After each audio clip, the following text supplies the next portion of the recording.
खंडवा हादसे पर सीएम मोहन यादव ने पोस्ट किया। कोंडावत गांव की घटना दुर्भाग्यपूर्ण है। सीएम ने लिखा कि 8 लोगों की मौत की खबर दुखद है।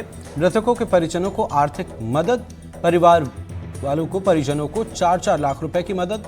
खंडवा के कोंडावत में 8 लोगों की मौत को लेकर सीएम मोहन यादव ने एक्स पर पोस्ट किया। सीएम ने लिखा, कोंडावत गांव में 8 लोगों की मौत की खबर दुखद है। मृतकों के परिजनों को 4-4 लाख रुपए मदद के निर्देश दिए गए।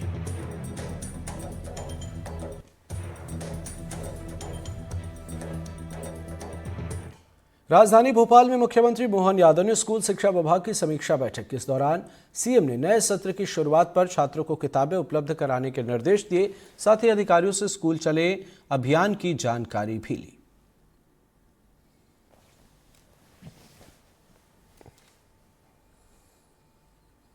भोपाल नगर निगम सदन में बजट पेश होते ही हंगामा मच गया। महापौर मालती राय ने 3,611 करोड़ 79,75,000 का बजट पेश किया, जो पिछली बार से 300 करोड़ ज्यादा है। लेकिन इस बजट में आम जनता पर महंगाई की चोट पड़ी है। देखिए रिपोर्ट।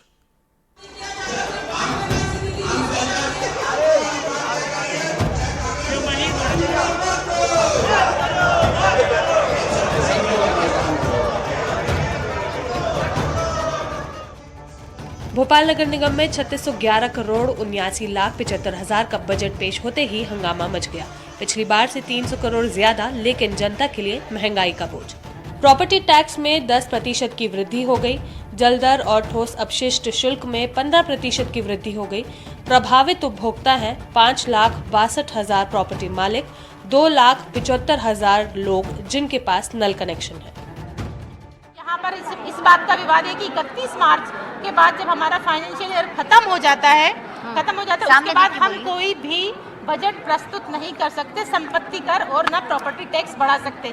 तो इस बात का विरोध हो रहा है कि आप नियम विरुद्ध तरीके से कैसे ये संपत्ति कर और जल दर की और जितने भी कर लगाए हैं इन्होंने वो कैसे बढ़ा सकते हैं। तो इसका उनके पास कोई जवाब नहीं है। तो इसलिए हम लोग उस बात का विरोध कर रहे हैं कि ये जो आपने जितने भी कर बढ़ाए उसको वापस लिए जाए। टैक्स बढ़ोतरी पर विपक्ष का हंगामा, कहा बिना चर्चा टैक्स बढ़ाना नियम विरुद्ध। हंगामा इतना बढ़ा कि निगम कार्यवाही 10 मिनट के लिए स्थगित करनी पड़ी। सामाजिक संस्थाओं को लाखों करोड़ों का अनुदान, केवल बीजेपी समर्पित संस्थाओं को फंडिंग का आरोप। बीजेपी पार्षदों ने सबूत मांगे, दोनों दलों के पार्षद धरने पर बैठे। निश्चित ही भोपाल में ये प्रथा है कि जितनी संस्थाएं सेवा का काम करती हैं, उनके सेवा के काम करने के लिए अनुदान के रूप में बरसों से नगर निगम देता आया है।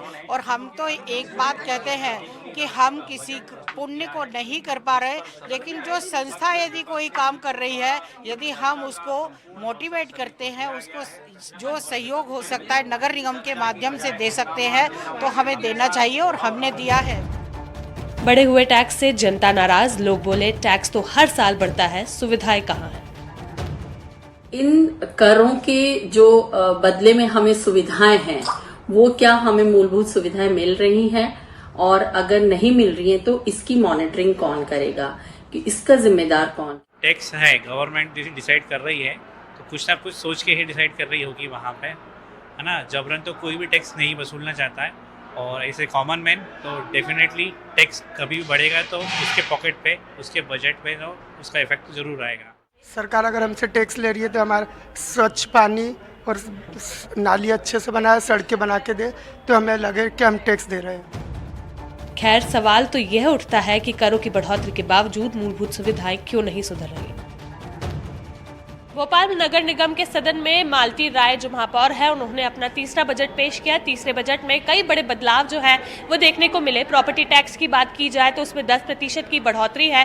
वाटर टैक्स की बात की जाए तो 15% की बढ़ोतरी है। इस बढ़ोतरी ने सीधा सीधा आम जनता की जेब पर वार किया है, जिससे लोग जो है नाखुश नजर आ रहे हैं। सवाल केवल एक है कि क्या इस टैक्स का सही उपयोग उन्हें सुविधाओं देने के लिए किया जा रहा है। कैमरामैन रिजवान खान के साथ निहारिका शर्मा, NDTV भोपाल।